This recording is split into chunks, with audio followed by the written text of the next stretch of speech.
Lately, you might have stumbled across videos claiming that Starfield is the culmination of years of mistakes from Bethesda. These videos paint a picture of a studio that has allegedly lost their way. They're no longer focused on creating immersive RPGs, but instead chasing the approval of shareholders with flashy marketing campaigns designed to generate hype. In their eyes, Bethesda has been coasting on past successes, and now it's all caught up to them. But I don't buy into this narrative. In fact, I'd argue the opposite. Bethesda hasn't fallen off. They've been doing exactly what they've always done. Now, does that mean they failed to innovate at the same pace as some other studios? You could certainly make that case and frankly be correct. But to say that Bethesda has fallen off, that's just not accurate. One of the most common critiques you'll hear about Bethesda, and frankly about the gaming industry as a whole, is the growing trend towards simplification and accessibility in game design. Games, people say, are being dumbed down to appeal to a broader audience. And there is some truth to that. As the developers of Helldivers once put it, a game for everyone is a game for no one. But is that really a fair criticism to level at Bethesda specifically? Before jumping to conclusions, let's take a step back and look at some of the most beloved and critically acclaimed developers in the industry. This will help us understand an undeniable trend in modern game design across the board. Let's start by taking a look at Rockstar's, one of the most critically acclaimed studios in modern gaming. For the sake of simplicity, let's focus on their two flagship series, Grand Theft Auto and Red Dead. The early Grand Theft Auto games, while groundbreaking for their time, were mostly praised for their novelty. The open-world gameplay was a fresh concept, allowing players to immerse themselves in a life of crime, but it was a top-down, almost 2D game, and those technical limitations did impact what the game could truly become. However, all that was changed with GTA 3 in 2001. The shift to a 3D open world didn't just redefine Grand Theft Auto, it revolutionized the entire genre. With each new release, Rockstar added layers of complexity to its mechanics, storytelling, and world building. The series grew more ambitious, evolving into the cinematic, narrative-driven juggernaut we know today.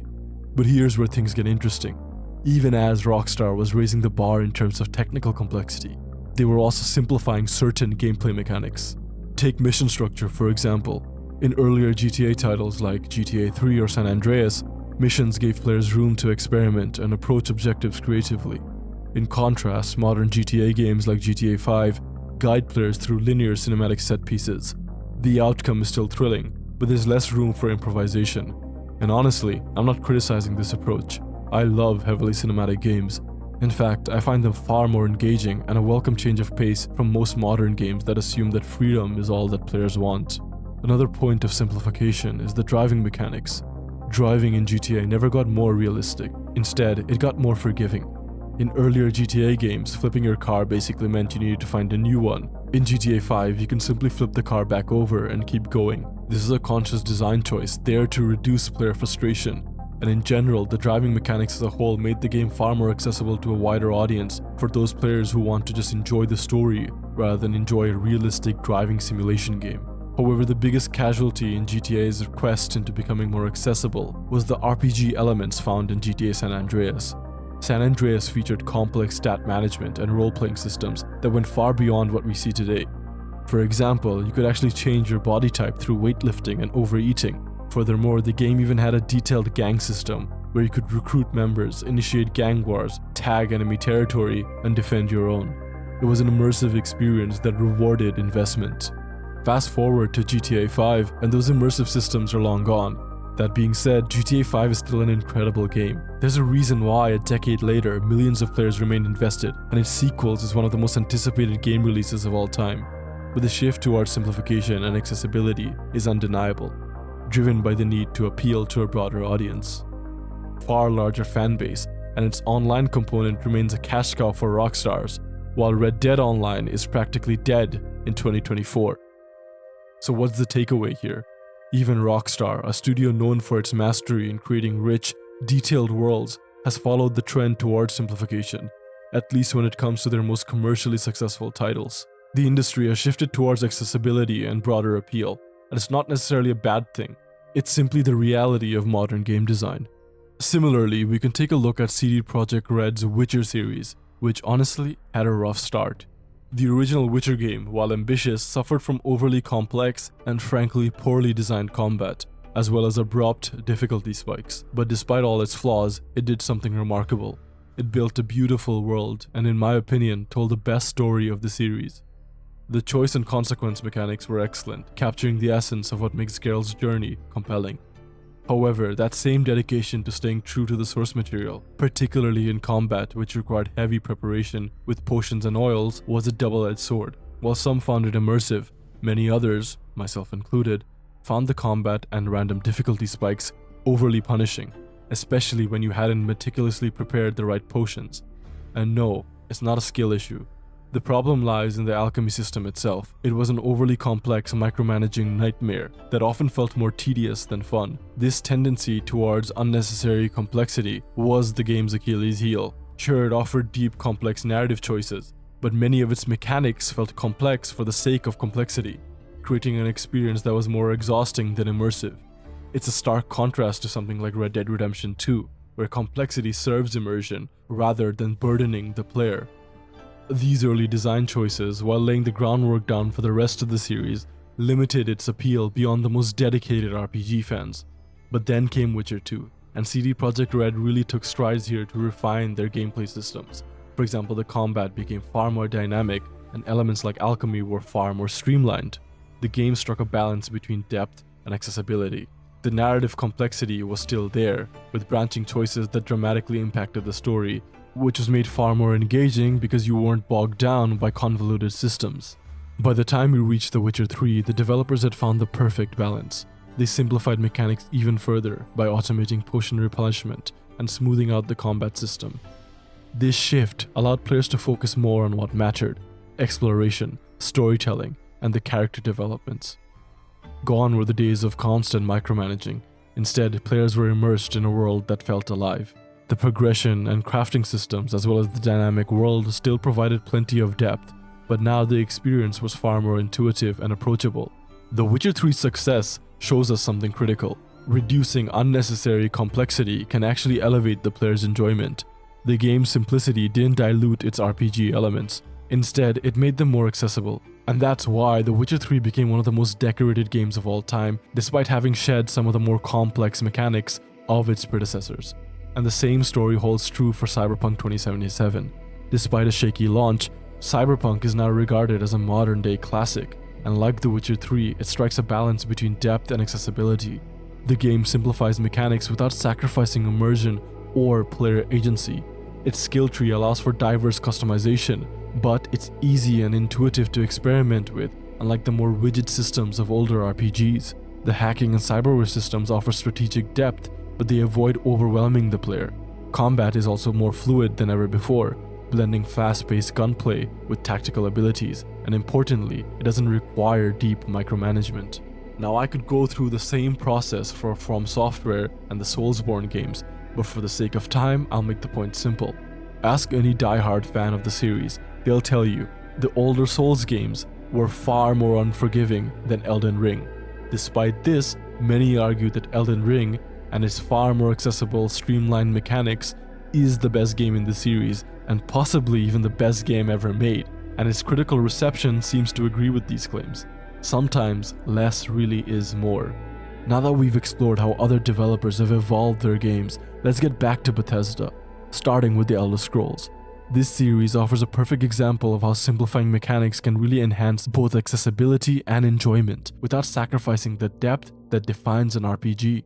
Early titles like Arena and Daggerfall were enormous in scope, but overwhelming in complexity, making them less approachable. And to be honest, when viewed through a modern lens, the size of Daggerfall's map, said to be as large as the UK, seems far less impressive when you compare the actual experience of exploring that map to Skyrim, which offers a far more engaging and thoughtfully designed world. The older games had intricate systems like procedurally generated worlds and highly specific character attributes, but this often led to frustrating gameplay.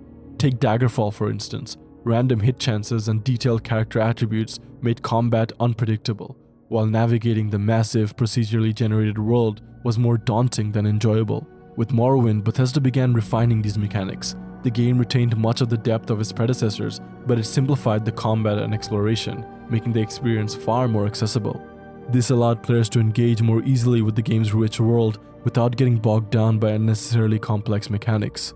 However, some holdover from older design philosophies, like RNG-based hit chances in combat, still made combat frustrating for new players. Then came Oblivion, which really took simplification even further.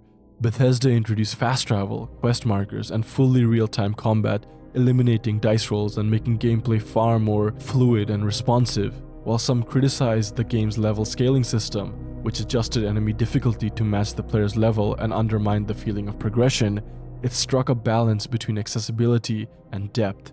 Oblivion drew in a broader audience without losing its immersive lore, and in my opinion, marked the last time Bethesda delivered a truly great story. This trend culminates with Skyrim, arguably one of the most accessible RPGs of all time. Skyrim removed many of the systems that locked players into a specific playstyle, allowing them to evolve their characters naturally through gameplay. While improvements to combat and the removal of micromanagement systems like weapon degradation smoothed the overall gameplay experience, even traditionally cumbersome mechanics like crafting and spellcasting were simplified, encouraging more experimentation. In short, the Elder Scrolls series shows us that simplifying mechanics doesn't have to come at the expense of depth. By removing clunky combat, convoluted exploration, and overly specific character progression, Bethesda made Skyrim far more approachable without sacrificing its deep role-playing experience. The Fallout series offers a similar case study on the benefits and the potential risks of simplifying RPG mechanics. Earlier entries like Fallout 1 and Fallout 2 were known for their tactical, turn-based combat. These mechanics created deeply strategic gameplay, but they also made the game slow-paced and difficult to approach for newcomers. I recently made a video about Fallout 1, and while I stand by my belief that it's a masterpiece, I also stand by when I said that it's a game that requires a guide, especially if you haven't played a CRPG before. When Bethesda took over with Fallout 3, they streamlined many of these systems, making the game far more accessible while retaining the strategic core from the original series. The introduction of VATS allowed players to pause real-time combat for precise targeting, similar to the originals, blending the tactical depth with fluid first-person shooting. Additionally, fast travel, quest markers, and more clear UI made exploration far more intuitive. Streamlining the gameplay helped Fallout 3 attract a far broader audience, contributing to its massive success and the growth of the series. Then came Fallout New Vegas, which took the accessibility of Fallout 3 but reintroduced the deeper role-playing elements of the older games. The faction systems, along with the more meaningful narrative choices, added complexity back into the series. Despite this, New Vegas maintained the accessible combat and the navigation systems from Fallout 3, allowing players to engage with complex storylines without being hampered by cumbersome mechanics. It's one of the greatest RPGs of all time, largely due to its phenomenal writing and unparalleled level of choice and consequence. However, Fallout 4, in my opinion, pushed simplification a bit too far. While it kept the open-world choice-based gameplay, it streamlined many of its RPG elements to the point where depth was sacrificed. The dialogue system, for example, offered fewer and often vague options. The traditional skill system was replaced by a perk-based progression system that, while accessible, gave players less flexibility in shaping their characters. Combat also became far more action-oriented, and while I found it extremely fun to go around the wasteland causing chaos with overpowered legendary weapons, it did lose a lot of the tactical depth that built the series.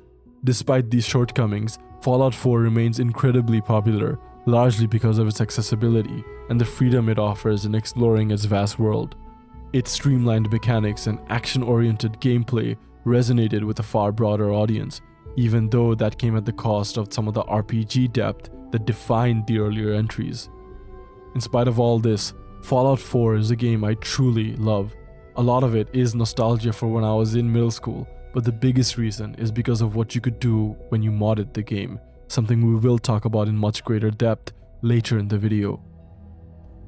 And now, let's talk about the so-called black sheep, Starfield, everyone's favorite game to criticize.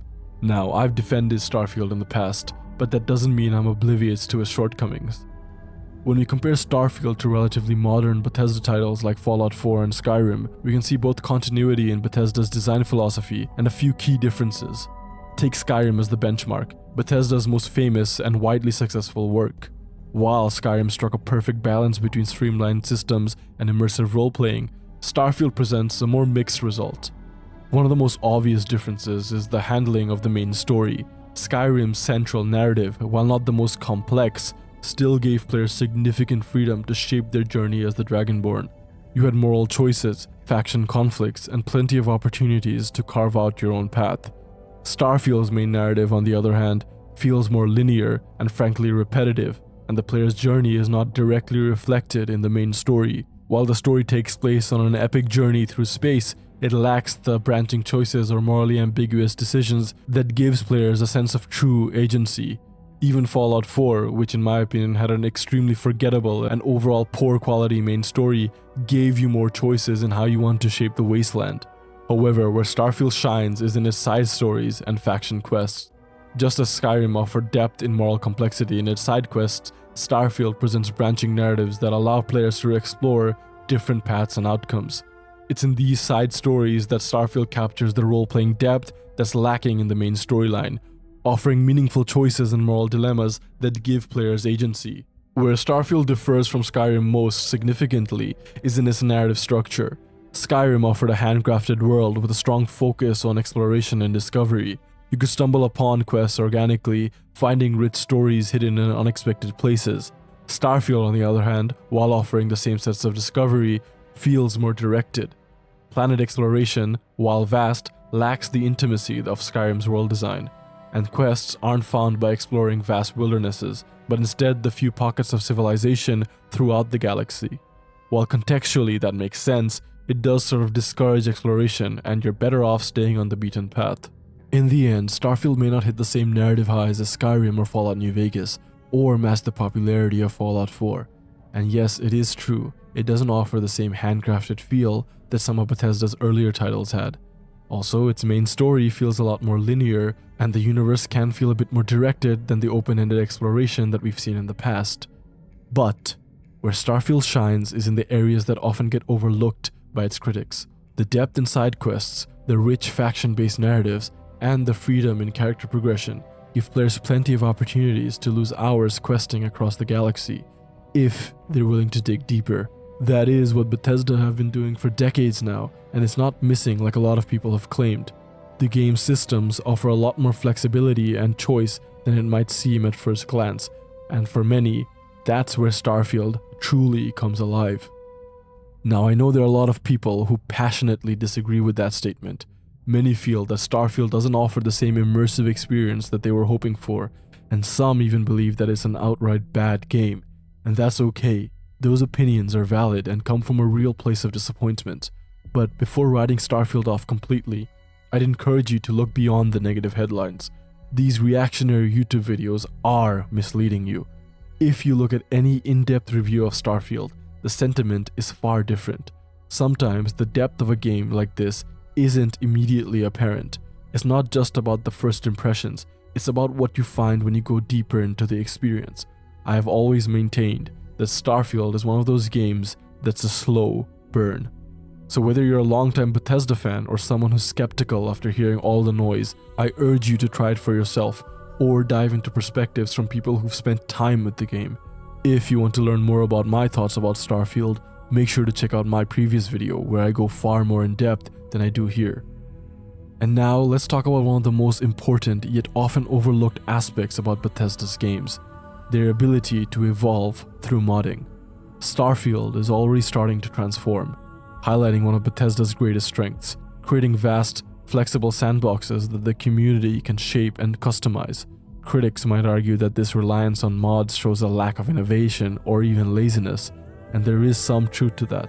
But if Bethesda made their games harder to mod and moved away from what they've been doing with Skyrim and Fallout 4, I'd argue we'd likely hear complaints about limiting creativity and player freedom. In a perfect world, they should be able to create both a flawless base game while also making it versatile enough to be modded to a significant degree. But even as I say those words, you should recognize that these are contradicting statements to some degree. To elaborate on what I'm saying further, let's take a look at Skyrim. On its own, it's a great game, but far from flawless. The combat can feel repetitive, often reduced to simple mind-numbing button mashing, and in my opinion, the progression system could allow for more varied playstyles.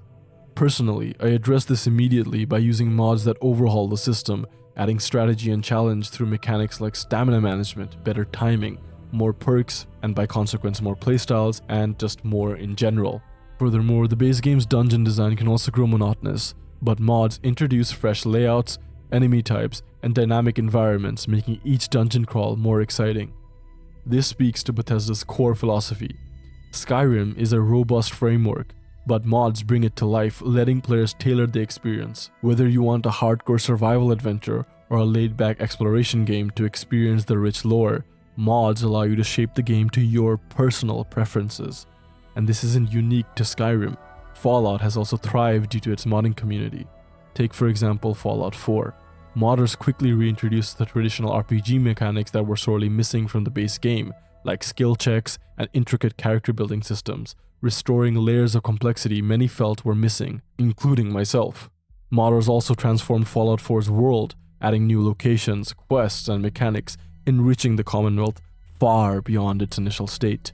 Even Fallout New Vegas, known for its narrative depth, has been revitalized by mods. Modding fixes many of the technical issues the game has had for many years, and expands the game further with new quests and storylines that seamlessly fit into the existing narrative, pushing New Vegas further into the immersive, faction-driven role-playing game we know it to be. And by the way, I am aware that New Vegas is more Obsidian than it is Bethesda. I'm simply mentioning it here to talk about the Fallout series as a whole.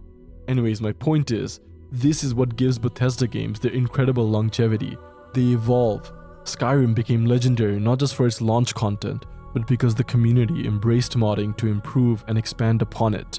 The same thing happened with Fallout, and we'll likely see it with Starfield, especially if the Shattered Space DLC can bring in a lot more new players. Bethesda provides the tools for players to transform their sandboxes, whether through survival mechanics, combat overhauls, or entirely new storylines. When we discuss whether Bethesda has fallen off, we need to consider their real strength, not just in building games, but in empowering players to build on top of them. These games aren't defined by their initial release, but by the journeys they undergo in the hands of the community. They start as accessible frameworks, but can be as deep or as simple as players want. Looking ahead, it is quite exciting to imagine Starfield's growth through modding. Planetary exploration, for example, is where mods will likely make a huge difference. While the universe is expansive, the procedurally generated planets can be quite pointless to explore outside of outpost building, which is another fairly bare-bones system waiting for modders to get their hands on. Modders are already enhancing these places and other settlements, and even entire planets. I wouldn't be surprised if eventually we see star systems as detailed as the best parts of Skyrim and New Vegas. Now, what does that mean for the future of Bethesda? While the modding community has been a huge asset to their games, and I've praised the flexibility that modding brings, I think we need to be honest about something. Bethesda certainly has become overly reliant on mods to fix what should have been already delivered in the base game. At a certain point, we have to ask, why isn't Bethesda pushing the same level of innovation that other studios are bringing to the table? Why are players constantly being asked to rely on mods to take Bethesda games to the level that they deserve to be? For example, while it's not personally important to me, video game graphics have pretty much peaked, yet the latest Bethesda games look outdated and rely on Instagram filters to improve its visuals and lighting. Or just basic systems, like for example, when the game launched, it didn't have a local map, and on that subject, the UI in Bethesda games have been consistently terrible. Fallout 4 was a minor improvement, but Bethesda then immediately reverted when it came back to Starfield. Then there was combat, which has been plagued with spongy enemies since 2006. And because of how mediocre Fallout 4 settlement building is without mods, you would assume that Bethesda would learn from their mistakes and make outpost building better in Starfield. Yet, that's not the case, and it's just as bare bones, almost like they're literally waiting for modders to pick up their slack. While I mentioned I like Bethesda for allowing heavy customization, it doesn't really mean they get a pass for not doing the basics right. This is where my frustrations lie with Bethesda. While mods are great, they should be used to enhance an already polished experience, not to patch up the foundation. When other studios are delivering games that feel innovative right from the box, Bethesda continues to rely on the formula that's starting to feel dated. Starfield is the most recent example. While it's an ambitious game in terms of scale, when you look past the surface, the core mechanics are very familiar to what you're used to with Bethesda. In a world where other studios are experimenting with new ideas, this just doesn't seem enough. I want to see Bethesda deliver a game that doesn't rely on scale, but on depth. I'm not saying Bethesda games are bad. They're not. I'm still a huge fan of the worlds they create, and I love the freedom they offer players. But in an industry where developers are constantly pushing the boundaries of what an RPG can be, Bethesda feels like they're stuck in a loop. They're relying too much on the modding community to take their games to the next level, when they should be taking those steps themselves. We've seen what Bethesda is capable of. They revolutionized the RPG genre, and in fact gaming as a whole, with Morrowind, Oblivion, and Skyrim. But now it's time for them to push forward and to innovate once again, to remind us why they've been the most celebrated developers in the industry. I don't want to see them fall behind, I want to see them lead. So where does that leave us? Bethesda's games still offer incredible potential, but they're not meeting the standards set by today's industry. It's not enough to rely on modding communities to finish what they started. While mods are fantastic tools for enhancing and expanding a game, the base experience needs to stand out on its own. Studios like Rockstar's, CD Projekt Red, and From Software are showing us what's possible when developers fully embrace innovation within the framework of an open-world RPG, while simplifying their games to make it more accessible at the same time.